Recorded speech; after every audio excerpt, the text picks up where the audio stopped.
हिरण्यवर्णां हरिणीं सुवर्णरजतस्रजां चन्द्रां हिरण्मयीं लक्ष्मीं जातवेदो महावः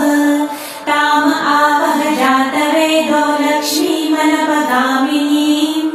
यस्या हिरण्यं विन्देयं गामश्वं पुरुषानहम् अश्वपूर्वां रथमध्यां हस्तिनादप्रबोधिनीं श्रियं देवीमुपह्वये श्रीर्मा देवीर्जुषतां